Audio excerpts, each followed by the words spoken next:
I should have been asleep. School was in a few hours, and I was just flipping through channels because I couldn't stop thinking about finals. Then every channel changed. Sports, movies, cartoons, news, even paid programming. Everything went black. Then a message appeared. This is not a test. A nationwide communication disruption is in effect. Do not respond to voices coming from outside your home. Keep all windows covered. Do not acknowledge individuals claiming to be family members. Further information will follow. I remember laughing. It looked fake, like some weird internet ARG somehow got onto live TV. Then the broadcast ended. No explanation. No emergency updates. No news coverage. Nothing. Just regular programming. And that's when I noticed something strange. Outside my window, the streetlights were off. After staring at my phone for a few seconds, I declined the call. I wasn't scared, just confused. My mom was asleep downstairs. There was no way she was calling me. I got out of bed and walked into the hallway. The house was dark except for the light coming from the TV downstairs. I looked over the railing. She was still there, blanket over her shoulders, head tilted back, completely asleep. I almost laughed at myself. Maybe her phone glitched. Maybe I was more tired than I thought. I went back into my room and checked our group chat again. Nobody had sent anything new. A few people had left. Some messages wouldn't load. One of my friends had typed, "Guys, does anyone else's neighborhood look weird?" Before I could respond, the message disappeared. Then he went offline. I tried texting him privately. Nothing sent. No bars. No Wi-Fi. No internet. Just an endless loading symbol. I looked outside again. The street was empty. No headlights. No people walking dogs. No late-night joggers. Nothing. It felt strange because my neighborhood was never this quiet. Then I noticed every porch light was off. Not just mine. Every house. The entire block was dark. I stood there for a minute trying to convince myself it was a power outage. But my TV was still on. My phone still had battery. And somewhere in the distance, I could hear dogs barking. At first, it was only one. Then another. Then another. Within seconds, it sounded like every dog in the neighborhood was barking at the same thing. I waited for someone to yell at them. Nobody did. I waited for a door to open. Nobody came outside. The barking continued for almost a minute. Then it stopped. All at once. Like someone flipped a switch. Silence. Not a single sound. Then my phone vibrated. A voicemail. New message from Mom. I didn't remember hearing the phone ring. I slowly pressed play. Static filled the speaker. A few seconds passed. Then her voice came through. Soft, calm, almost whispering. "Sweetie, can you let me in? I'm cold." I looked over the railing again. Mom was still asleep downstairs. She hadn't moved. She hadn't even changed positions. I rushed to the front window and pulled the curtain back. Nothing. No cars. No people. No movement. But I did hear something. Footsteps. Slow. Dragging. Coming from somewhere across the street. Back and forth. Back and forth. Like someone was pacing in circles. Waiting. Then the TV downstairs cut to static. The emergency message appeared again. Only this time it looked damaged. Letters flickered. Words were missing. As if something was interfering with the signal. If you have received a call from a family member, do not answer. Do not listen to voicemails. They can replicate voices. They cannot enter uninvited. Do not open your door. For a split second, another sentence appeared. We don't know where they came from. Then the screen went black. A few seconds later, 3 knocks echoed through the house. Knock, knock, knock. I didn't move. I just stood there, staring at the front door, waiting for another knock. Nothing. Just silence. A part of me wanted to believe someone was playing a prank. Maybe one of my friends somehow got my mom's voice. Maybe the alert really was some kind of hack. Then I remembered the message. They cannot enter uninvited. Whoever was outside needed me to let them in. I backed away from the door and looked toward the living room. Mom was still asleep. At least, I thought she was. She was sitting upright now, not moving, not speaking, just staring at the television. The static reflected in her eyes. "Mom!" No response. "Mom!" She slowly turned her head toward me. "What are you doing up?" Her voice sounded normal. Too normal. I swallowed. "Did you get up just now?" She frowned. "No. I've been awake." My stomach dropped. I had watched her sleeping on the couch less than 5 minutes ago. Before I could say anything else, the TV flickered again. Static. Then another message. "Do not trust visual confirmation. They may alter your perception. Maintain distance from individuals whose behavior has changed." The broadcast glitched. For a split second, another line appeared. "There may already be one inside your home." The TV shut off. The room went dark. Then my mom smiled. Not a huge smile, just enough. Enough for me to notice. My mom never smiled like that. Then my phone buzzed. A text message. From Mom. "Don't talk to the thing downstairs." I slowly looked at the couch, then at my phone, then back at the couch. The woman sitting there was still smiling. And then I heard a door creak open upstairs. My bedroom door.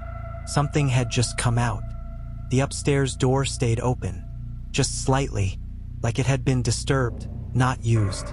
No footsteps followed it. No second sound. Just that first creak still hanging in the air like it hadn't finished happening. Downstairs, the couch shifted again. The thing wearing my mom's shape turned its head toward the staircase. Not quickly, not dramatically, like it already knew exactly what it was looking at. The TV in the living room flickered back on, flooding the house with that cold static glow. The light crawled up the walls, exposing everything in brief, broken frames. Stair railing, hallway corners, the edge of the ceiling. Nothing moved upstairs, but it didn't feel empty. My phone buzzed again. This time the message was simple. "Do not go upstairs." A second later, another one came through. "And don't go downstairs." I stood frozen on the landing, between both. Neither option felt like safety anymore, just direction. From upstairs, the open doorway stayed dark. No figure stepping out, no sudden movement, just the quiet certainty that something had been there recently enough to leave the door wrong. Downstairs, the fake mom leaned back slightly into the couch cushions, as if settling in, waiting, listening. Then the TV changed again. Not static this time. A repeating emergency loop, glitched, distorted, but readable in bursts. "Containment breach is localized. Do not allow unknown presence to establish routine behavior. IT will wait for you to choose for it." The words stuttered, cut out, returned, like the message was struggling to stay on the air. A soft sound came from upstairs again. Not a step. Tap. Something lightly touching wood inside the room. Once. Then nothing. Downstairs, the couch creaked again. But this time it wasn't movement. It was pressure. Like something had leaned forward just slightly, reacting to the sound above. And in that moment, it became clear neither side was reacting to me. They were reacting to each other. The upstairs presence and the downstairs presence weren't separate incidents. They were aware of the same thing, and they were waiting for it to break first. The emergency broadcast flickered one last time, half-cut, before stabilizing long enough to show a final line. "Do not let them meet." Then the screen went black again. The upstairs doorway creaked wider again. This time it didn't stop. A slow scrape of wood followed, like something had shifted its weight just inside the room and decided it was done waiting. Downstairs, the figure on the couch stood fully. "No hesitaste anymore." It took one step toward the stairs, then another, heavy, certain, like it already knew the house belonged to it and was just finishing the walk to prove it. I stayed frozen on the landing, caught between both directions. Upstairs, something finally stepped into the hallway, not rushing, not hiding anymore, just moving out of the dark like it had every right to be there. The floorboard above me creaked under its weight. Downstairs, the footsteps started climbing. Slow, measured. Each step on the stairs below getting closer.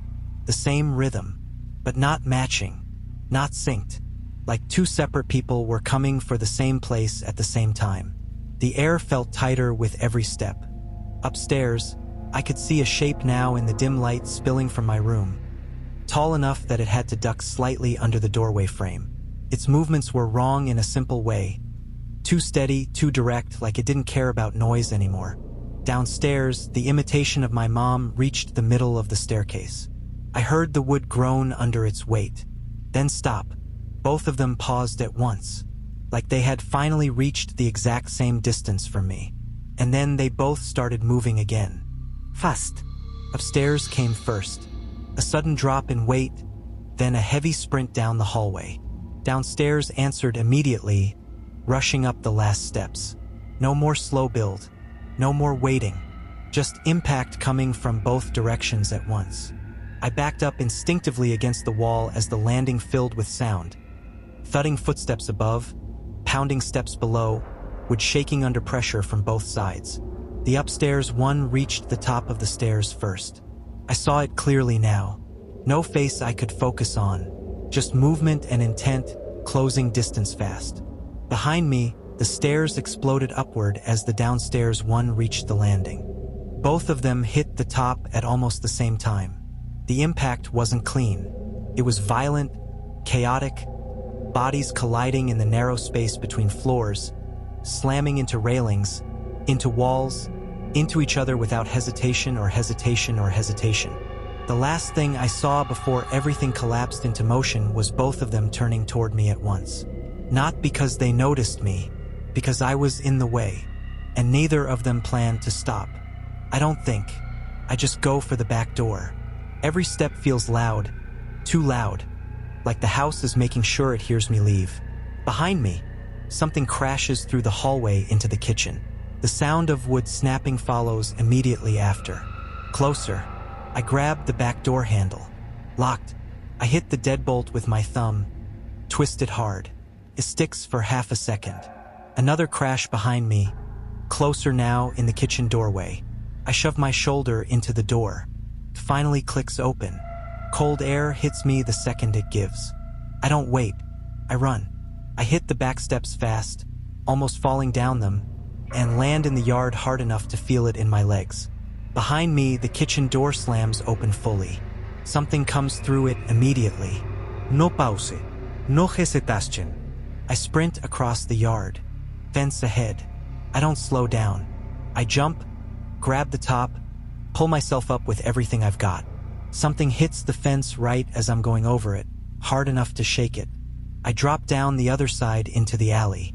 No looking back. Just running down the alley toward the street. Footsteps behind me, getting closer. I turn around. It's right there. Close enough that I don't even get a second to process it fully before my brain just locks up. It's not standing like a person anymore. It's wrong in the simplest way, like something tried to copy a human shape and forgot how bodies are supposed to work. The posture keeps shifting slightly, like it can't decide what position it belongs in. Then its head tilts toward me. Slow, deliberate, like it's finally confirming I'm real. This mouth opens. Not natural, not smooth, just too wide, stretching farther than it should, like it's being forced open from the inside. And it doesn't stop there. The sound it makes isn't words or breathing, just wet, uneven noise like it's trying to figure out how sound is supposed to work and failing every time.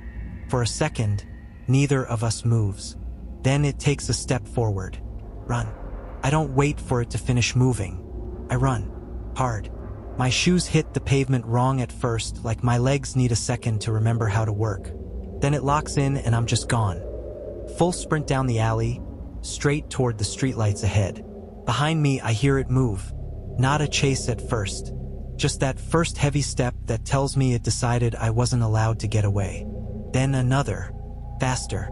The sound changes when it really starts running. No hesitation anymore, just impact after impact, getting closer way too quickly for something that size. I cut left out of the alley into the open street. Cold air hits me hard in the face. Streetlights are on, but they don't feel normal. They're dim, flickering slightly like they're tired. No cars pass. No voices. No dogs now either. Just me running and whatever is behind me closing distance. I don't look back at first. I just run. Then I make the mistake. I glance over my shoulder. It's out of the alley now, fully in the open, and it's faster than it should be. Not sprinting like a human, more like it's skipping the effort part entirely, covering ground in uneven, violent bursts. Each time it hits the ground, it pushes forward like it's getting launched instead of running. That's when I realize I'm not outrunning it. I'm just delaying it. Ahead of me, a parked car sits at the curb. I cut toward it without thinking. My hands hit the door handle, locked. I yank again anyway, harder. Behind me, the footsteps are almost on top of me now. I don't have time to be smart. I slam my elbow into the window. Once, finally cracks. A third hit shatters it. I shove the door open and dive inside, pulling my legs in just as fast as I can. I lock it out of instinct. My breathing is loud in the car. Too loud. Outside the windshield, it stops, right in front of the hood. Not attacking immediately, just standing there, watching. Then it leans slightly toward the glass, and I realize it's not out of breath. It's not slowing down. It's just deciding what to do next. I don't get out of the car. I stay low in the passenger seat, eyes locked forward. Still there, right in front of the hood.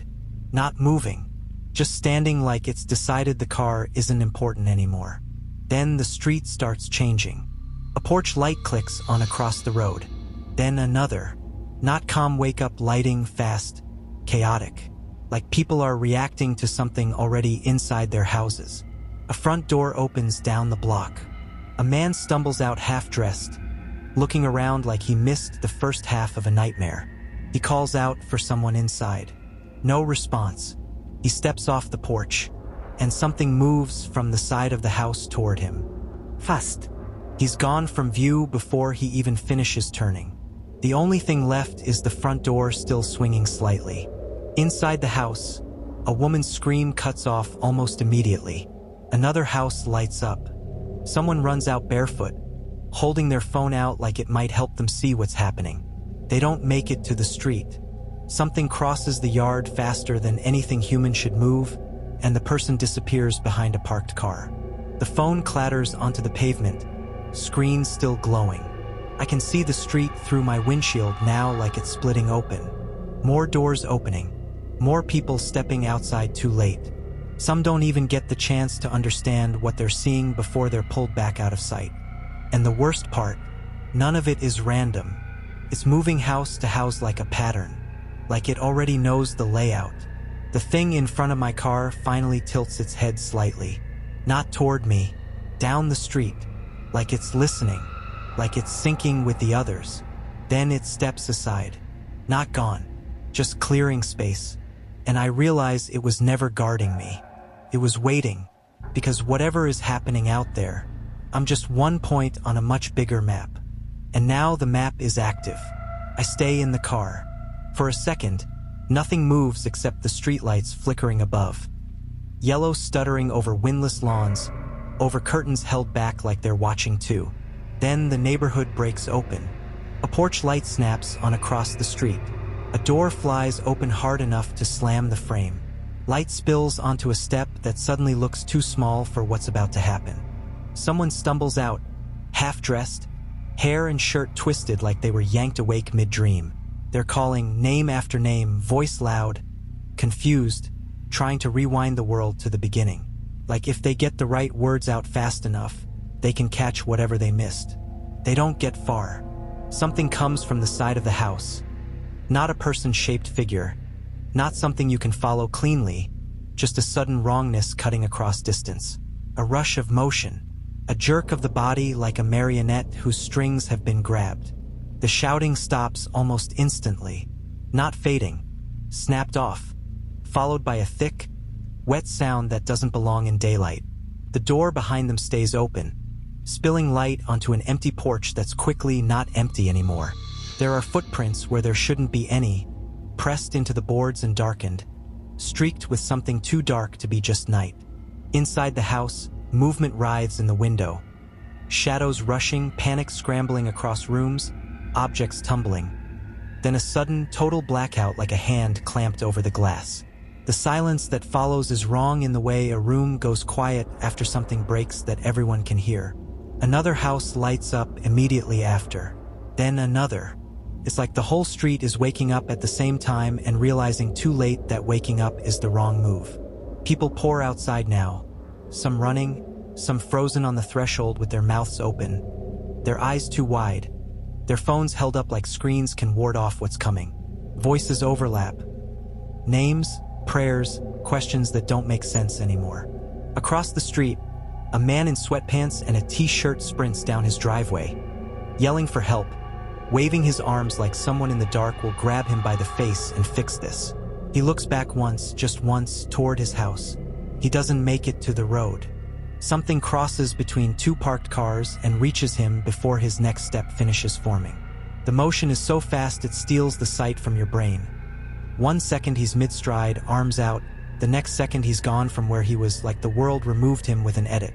But the evidence doesn't disappear. His phone clatters onto the pavement and keeps recording. The camera jitters, catches nothing but empty streetlight glow and drifting dust. Then the lens tilts too fast, like the person holding it is being yanked sideways by something unseen, until the screen fills with smears and flashing reflections. More doors slam open now. More screams, closer, sharper. Some people stumble out holding nothing but grief and disbelief, wearing the wrong clothes for the wrong kind of night. Others stand halfway out, fingers on doorknobs, bodies deciding too slowly whether to flee. It doesn't matter. Whatever is out there isn't hesitating anymore. It moves through the street in bursts, yard to yard, porch to porch, like it already knows where everyone is before they realize they've been noticed. The pauses aren't pauses. They're time for the next house to become the next problem. And I finally understand what I'm seeing. This isn't random. It's coordinated spread. A sweep. A method. The thing at the edge of my view is gone now. It stepped away without me noticing when, like it never needed my attention to adjust the pattern. Like I'm no longer the center of anything happening. I grip the steering wheel so hard my knuckles ache, then realize I can't stay still. The street isn't becoming empty. It's becoming busy.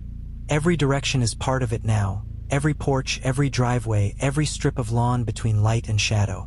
Sitting here is just waiting for the moment it decides I'm close enough to reach. I shove the door open and run. Behind me, car metal pings once as it settles.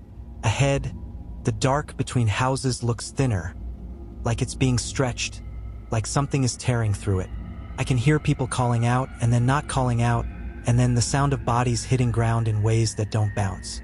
My lungs burn. My feet slap pavement. I don't know where I'm going, only that staying in place is the same as offering myself up. And somewhere behind every door that's still shut, something moves with patience that feels practiced. Like it's already learned the layout of the street by taking it apart one home at a time. A block down, a car alarm starts blaring. Loud, useless, constant. It mixes with everything else until the whole street feels overloaded. Then I hear it. Footsteps behind me again.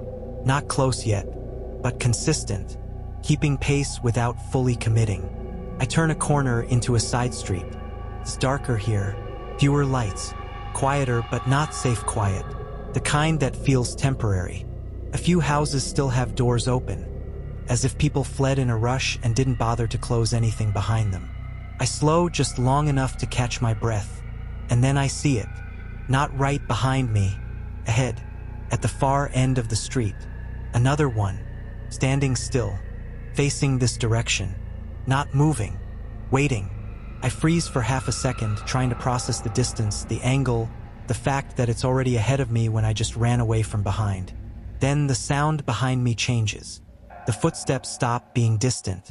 They're closer now, too close. I'm in the middle of two directions without meaning to be.